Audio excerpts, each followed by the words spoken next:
शिव पुराण में कई प्रकार की कथाएं, शंखचूड़ की कथा है। शंखचूड़ भगवान का परम भक्त, त्रिलोकी पर साम्राज्य उसका हो गया। ब्रह्मा जी ने उसका विवाह तुलसी से कराया और तुलसी से विवाह करवा करके पूरे त्रिलोकी पर जब साम्राज्य हो गया शंखचूड़ का, तो भगवान शंकर के साथ युद्ध हुआ शंखचूड़ का। मरता ही नहीं था, कई वर्षों तक युद्ध चलता रहा भगवान शंकर का और शंखचूड़ का। लेकिन शंखचूड़ के पास भगवान श्री कृष्ण का दिया हुआ कवच कुंडल उसके गले पर है। जब तक वो नहीं टूटता और जब तक उसकी पत्नी तुलसी का सतीत्व नष्ट नहीं हो जाता, तब तक शंखचूड़ को कोई मार नहीं सकता। भगवान ने मायावी रूप लेकर के ब्राह्मण का भेष धारण करके शंखचूड़ के पास गए। शंखचूड़, मुझे कुछ चाहिए आपसे। शंखचूड़ ने कहा, बोले ब्राह्मण देवता क्या चाहिए? जो मांगोगे आज वो मिलेगा। बोले पहले वचन दे दीजिए, संकल्प ले लीजिए पहले। अरे दे दिया मैंने, संकल्प ले लिया, बताओ क्या चाहिए। तो तब ब्राह्मण देवता ने कहा, बोले आपका जो कवच है ना, ये मुझे दे दीजिए। उतार करके तुरंत दे दिया शंखचूड़ ने। लो ब्राह्मण देवता, ये आपके चरणों में समर्पित है। और वही युद्ध चल रहा था। युद्ध में सवेरे तैयार होकर के शंखचूड़ गया और इधर भगवान नारायण मायावी रूप धारण करके शंखचूड़ का ही वेश बनाया और शंखचूड़ का वेश बना करके घर में गए।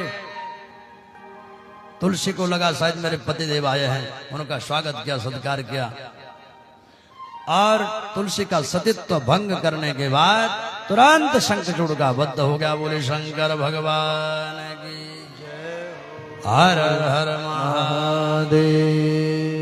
तुलसी ने कहा, तुम कौन हो? मायावी वेश धारण करके आए हो। भगवान ने कहा, मैं नारायण हूं। भगवान शंकर भी पहुंचे। शंकर ने कहा, तुलसी, तू जो प्रार्थना कर रही, जो उपासना कर रही है, जो मंत्र जाप कर रही है, इन्हीं को प्राप्त करने के लिए कर रही है। यही वो नारायण है जिनको तो प्राप्त करना चाहती है।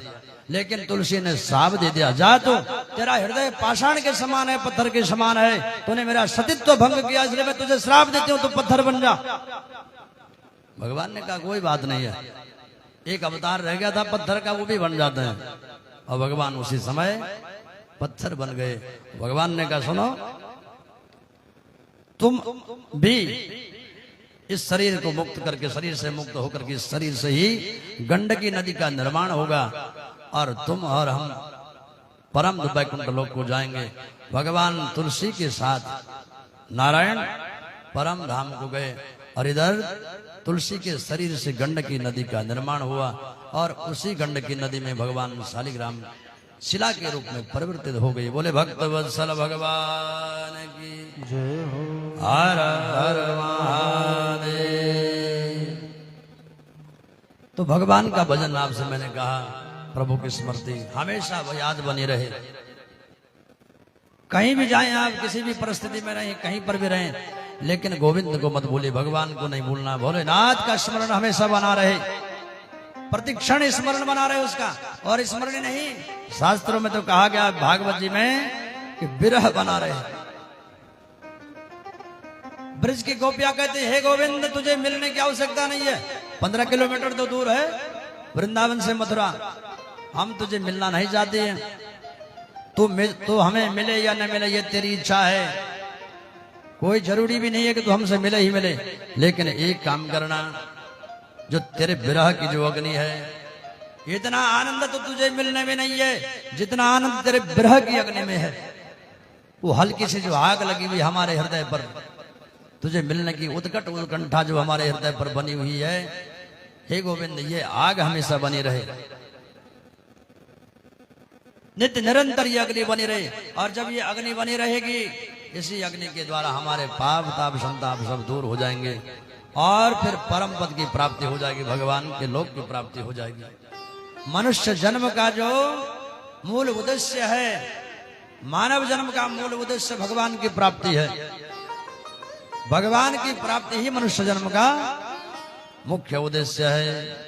और सब काम करिए जीवन में, जो कुछ करना है संसार के कार्य करते जाइए, लेकिन भगवान को नहीं भूलना है। कुछ ना कुछ रिश्ता बना करके रखिए।